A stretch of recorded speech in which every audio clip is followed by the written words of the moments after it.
My name is Anna. I am 25 years old and work as an architect.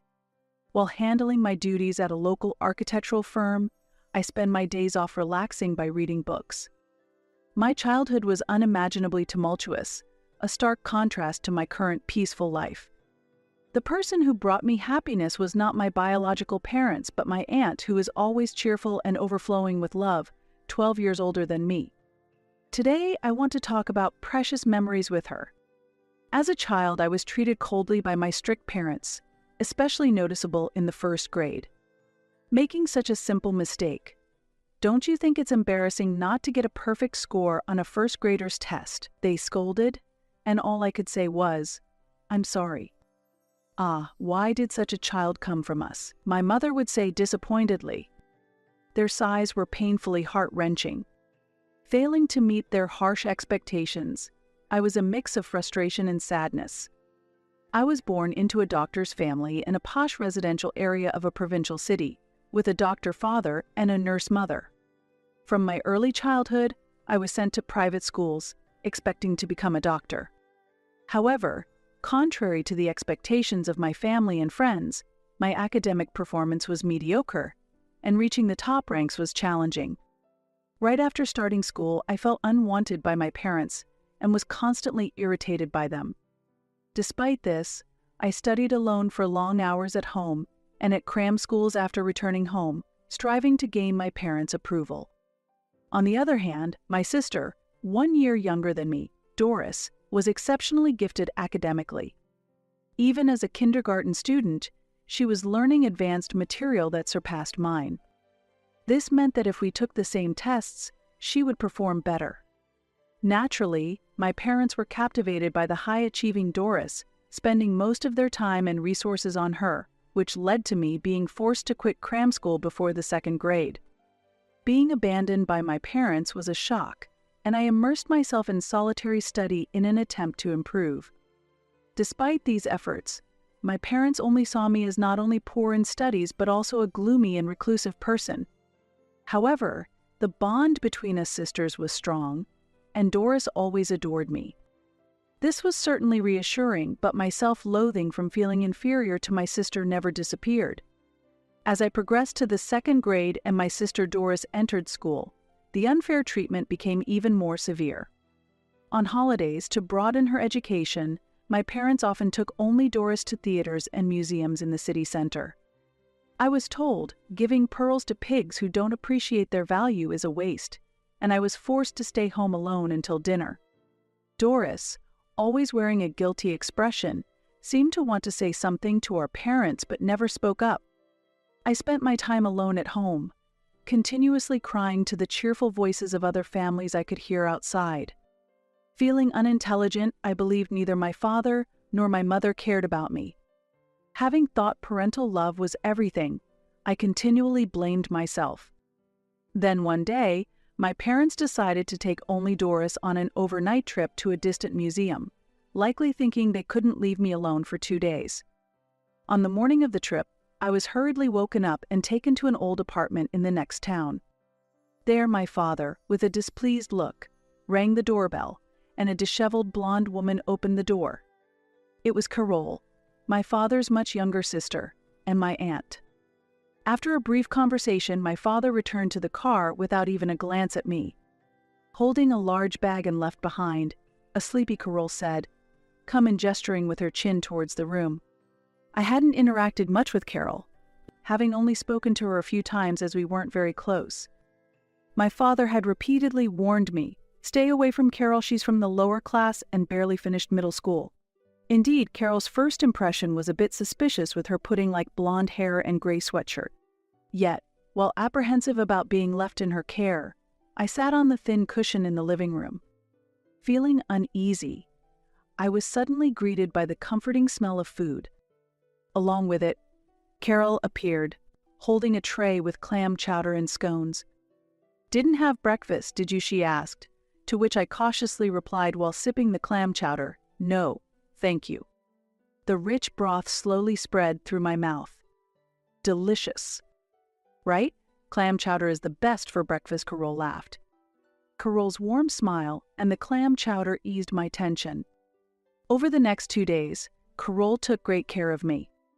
The stews and risotto she made were delicious, and I ate without any reservations. While she watched over me, she would smile and ask, "Want some more?" as she offered additional servings. Furthermore, Carol took me to the zoo and genuinely enjoyed showing me around, pointing out, "Look at that gorilla. Isn't it cool?" That day at the zoo was truly enjoyable. From then on, whenever my family went on trips, I was always left in her care. Carol always welcomed me warmly. Gradually, I came to trust her and was genuinely drawn to her warm personality. Carol often said, "I always wanted a little sister like you," and treated me with great care. However, while my parents continued to leave me with her, they spoke ill of her. I heard that Carol had troubles during middle school and did not go on to high school. According to my father, she ended up in a bottom-tier job and barely made a living. "If you don't want to end up like her, don't slack off in your studies," my father would say half-jokingly when he was drunk.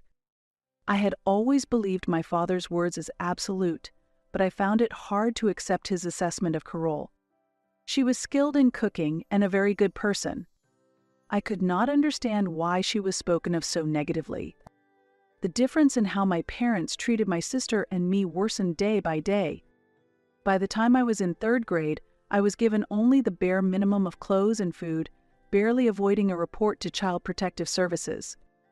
Although my parents were known as local dignitaries, outsiders would never imagine they were capable of such behavior. When I focused on studying, I was told, "You're a nuisance if you don't leave the room, so get out," and was chased outside. Whether I studied or not, the situation was harsh. I wasn't allowed to return home until dusk, and without any trustworthy friends or adults, I had to spend my time learning in parks or libraries. However, on weekends, Carol warmly welcomed me. Carol was the only one who cared about my health. One day, as I was eating the fluffy omelet she had made, Carol suddenly made a proposal. "Anna, would you like to live with me?" she asked. As I sat stunned, she gently stroked my head with her cold hand. "If you feel life at home is hard, think of me as a parent. We'll eat together every day, sleep side by side, and even go to the zoo sometimes," she said. Could such a dreamlike proposal be real? Just hearing it felt surreal. "But you might not want a dumb parent like me," she laughed self-deprecatingly. I blurted out, "That's not true." Her proposal was incredibly appealing. However, I questioned whether I could truly wish for such a thing. Carol was still unmarried, and I worried that living with me might burden her. Additionally, I considered whether my parents would see it as a betrayal. "Carol, is it really possible for me to live with you?" I asked quietly. Carol gave a thumbs up and replied with a smile. "It's okay. Okay." It was an irreplaceable moment. I strongly desired to become like family with Carol, and made up my mind. Later, Carol discussed this with my parents, but their opposition to me living at her house was surprisingly strong. It seemed to stem not from affection but rather from a concern for social appearances. They disliked the idea of having to explain to the community why one family member was missing. After much discussion, it was decided that I would simply stay as a lodger at Carol Clay's house, and no adoption took place. Once everything was settled, things moved quickly. With just my essentials and my school bag, I moved to Carol's house. On the last day at home, my parents coldly said, "Don't neglect your studies. If you become a nuisance and trouble us, we'll send you to an institution right away." Only my sister seemed genuinely sad about my departure. But even my young sister could sense that I was being neglected by our family. As she tearfully said goodbye, she told me, "Big sister, I love you." Though I still harbored feelings for my family, my sister's tears pained me. When I appeared before Carol with mixed emotions, she greeted me with a beaming smile, exclaiming, "Yay, I'm so happy you've come to stay with me." At that moment, I vowed to become a family with Carol that neither of us would be ashamed of. Starting a new life with Carol was not without its challenges. Support from my parents was minimal, and I had to transfer from a private to a public school. Despite this, every day was filled with joy. When I struggled with homework, Carol would sit with me and look through the textbooks, trying her best to find the answers together. Even when I didn't score perfect on tests, she would celebrate my 90%, saying 90 points is amazing. You're really something, Anna. With Carol's support, I gradually became more outgoing, made friends to play with after school, stopped going to cram schools, and spent less time studying. Strangely, my grades improved even without much effort, and I was able to maintain top marks in my class. The chronic stomach pains and fatigue that I had disappeared a significant change for me. I believe they were due to the stress caused by my parents' strictness during my childhood. By the time I reached 6th grade, I had grown emotionally, the influence of my parents began to fade, and I freed myself from the narrow worldview they had created. As my sister got older, she started sneaking out to visit me at Carol's house. She was still performing well academically, which made our parents proud, but she seemed to have other interests and often expressed her frustrations to me. When Carol cooked, my sister would watch with shining eyes and always help out by her side. 8 years flew by since I started living with Carol, and I enrolled in a national university's architecture department. There was a special reason I chose this faculty. Also, because I received a grant-based scholarship, I didn't need to ask for financial support from my parents, and I didn't burden Carol either. On the day I was accepted to my first choice university, Carol cried tears of joy and made my favorite dish, seafood dresta. Over celebratory drinks, she sprinkled her conversation with stories of her own origins, revealing that she was the result of her mother's affair. While her father initially raised Carol as his own child, concerned about public perception, he ultimately treated her without affection. Despite her early longing for parental love, Carol entered a rebellious phase and became almost estranged from her parents, who were, in fact, my paternal grandparents. Anna, you've turned out so well. You didn't follow the wrong paths I did, and you've grown so much. By the time she was 30, the flamboyance of her youth had faded, and Carol's serene gaze was filled with deep emotion as she looked at me. It's all because you were there, Carol. Without you, I don't know where I would be. The thought of what could have happened if Carol hadn't offered to become my family that day made me shiver. Carol caressed my head with the same affection as she had 8 years ago. A year after I started my hopeful student life, a spring day brought an unexpected confrontation at my apartment. It was my parents, their eyes red with anger.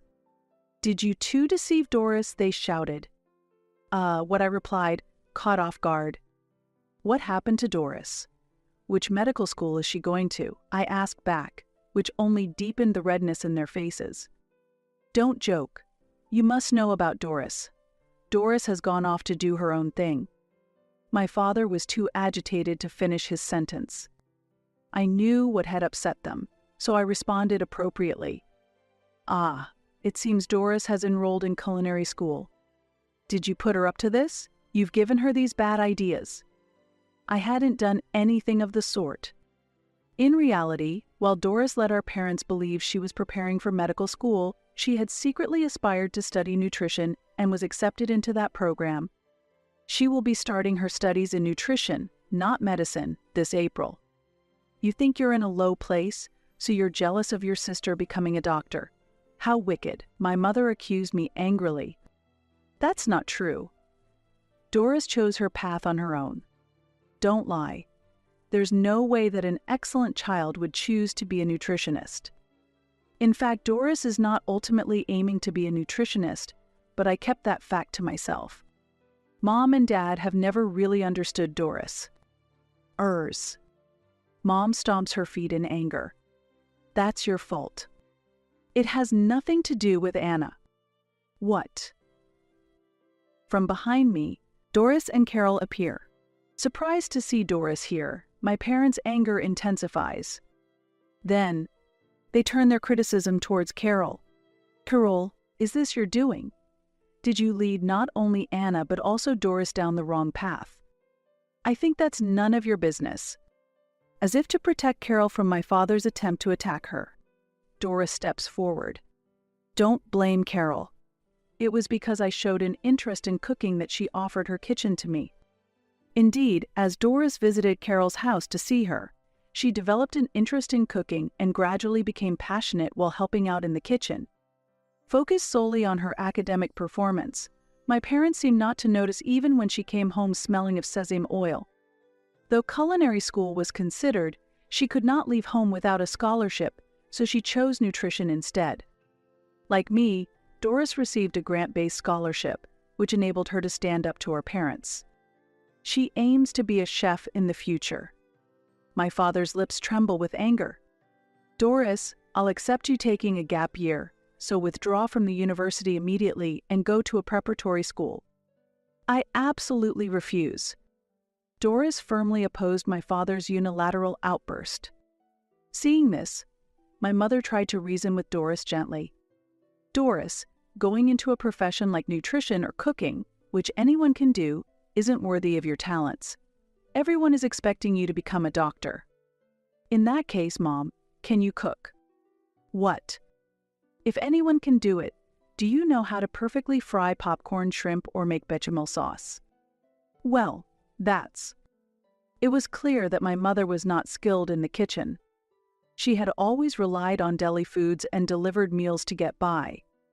As a result, Doris and I were completely enchanted by Carol's home cooking. While my mother was at a loss for words, Doris laughed coldly. It's really ironic to live relying on the help of others to cook for you, and then look down on chefs. Well, instead of forcing me to become a doctor, it would be better to give my place to someone who truly desires to be one. It would contribute more to helping others. That's just an excuse. Mom, Dad, don't you know? Actually, my sister is far more talented than I am. What? My parents stood with their mouths agape. There's no way that's true. Do you even know which university my sister is attending? My parents looked at each other. As I thought, you don't know. You also don't know how excellent the architecture department is at the university she attends. She was accepted into a national university's architecture program because she is academically excellent. While it might be an exaggeration to say Doris is more talented than I am, it's a fact that I became a top student thanks to Carol's support. It's true, Mom and Dad. You wouldn't know how well I did in school because you never attended any of my parent-teacher conferences. With that, my parents lost their momentum and fell silent. I looked at them with a cold gaze. The success in raising Anna wasn't due to you, but thanks to Carol. Doris laughed as if she had given up. That can't be true. It's impossible. Don't worry. I've arranged for my tuition myself, and I'm prepared to live on my own. I've already moved my things. You didn't notice, did you? What? The color drained from my parents' faces as they had been furious just moments ago. Carol watched this unfold, looking completely fed up. You both were only ever interested in grades. It's a shame that your wonderful children weren't understood for who they are. Feeling humiliated, my parents groaned in discomfort. Being pitied by Carol, whom they had once looked down upon, must have been the ultimate humiliation. But that was the reality. My parents found no words to retort. Eventually, Doris left home that day with the help of a friend, relocating to another state, over 5 hours away by car. I didn't expect this incident to prompt any improvement in my parents' behavior or make them back off from Doris and me. When I advanced to my second year of university, my parents suddenly called me. I couldn't shake off an ominous feeling. No matter what they say, I would firmly refuse to return home. We met at a restaurant they frequented, but when Carol accompanied me, my parents clearly showed their displeasure. As soon as we sat down, they spread out numerous pamphlets on the table, all from universities with medical schools. What's this? We're giving you a chance to retrieve for medical school. Isn't that a good deal? We're offering you a chance to redeem yourself.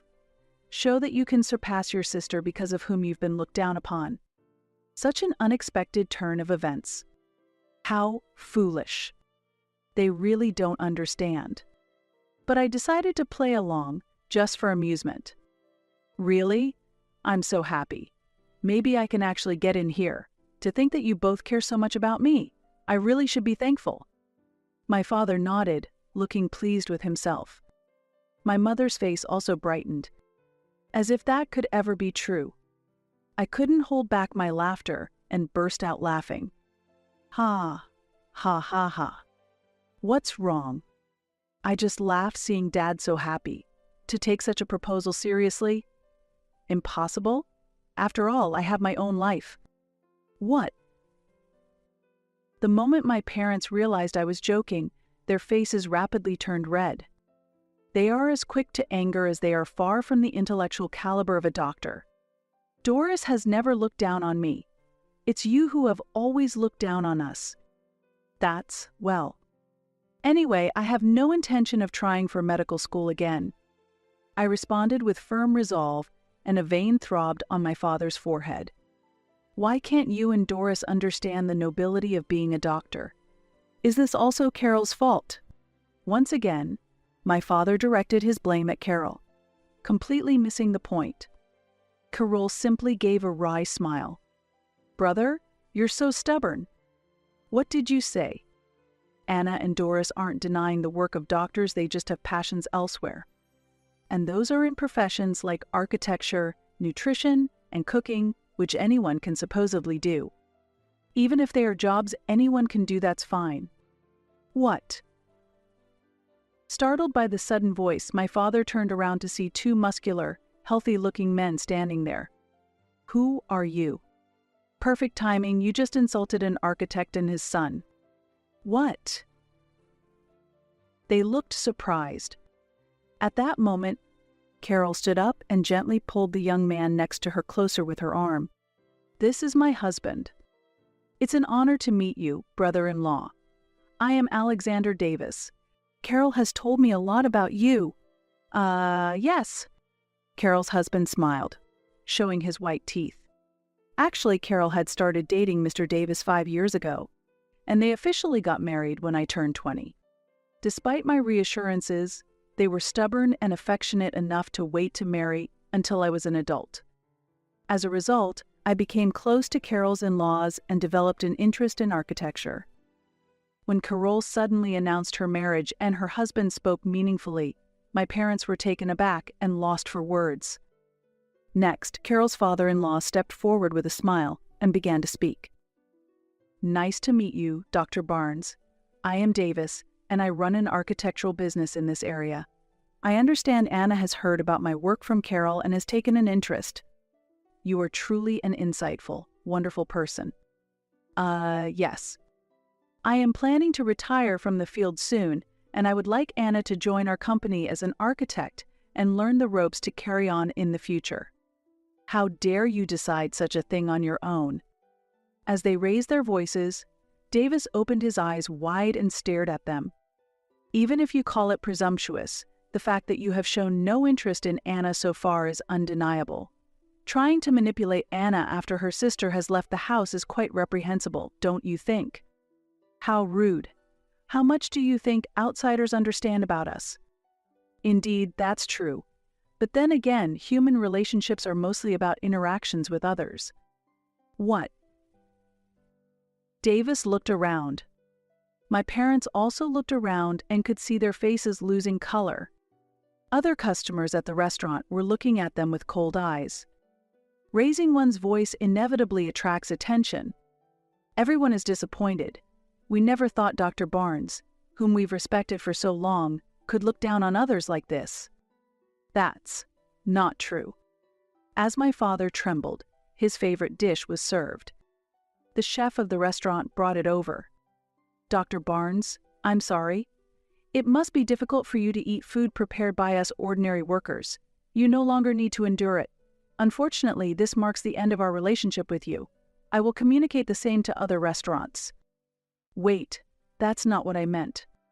We feel it is not appropriate for people who can be replaced to use your clinic, so we will no longer visit. I will inform my acquaintances of this as well." What? All eyes in the restaurant were on my parents. Unable to withstand the pressure, they left the restaurant in a hurry, leaving their food and pamphlets behind. Since that incident, my parents no longer pressured me to pursue a medical degree. After some time, they approached me pleading, "We want to clear up everyone's misunderstandings."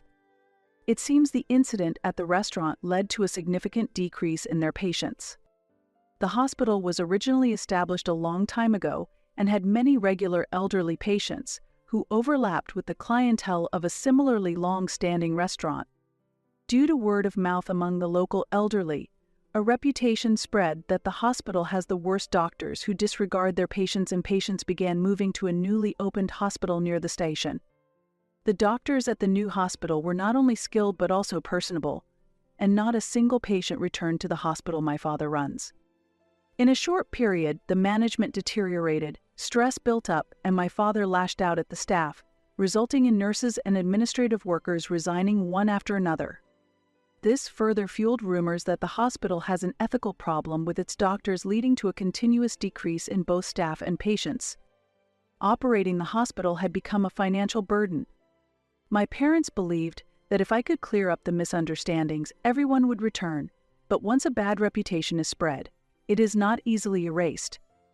In fact, most of the reputation was based on truth, so there was no need for correction.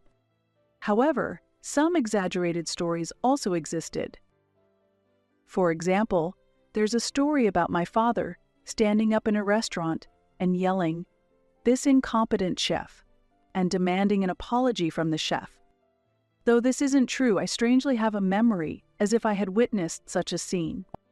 Eventually, the family-run hospital had to close, and there were voices of blame from relatives. Unable to bear the humiliation, my parents sold our proud family home and started a reclusive life in the countryside. 5 years have passed, and I have successfully built my career as an architect, working for the architectural firm run by Carol's in-laws. While I still have a way to go compared to the top designers, I am diligently working every day to achieve my dream. That dream is to design the diner operated by Doris and Carol. Additionally, Doris and I hope to open this place once a week to the local children. Just as Carol saved us, we want to give back to the children. This is a deep wish and lifelong vow for us sisters. Supported by Carol and colleagues who share this dream, I am living a fulfilling life every day,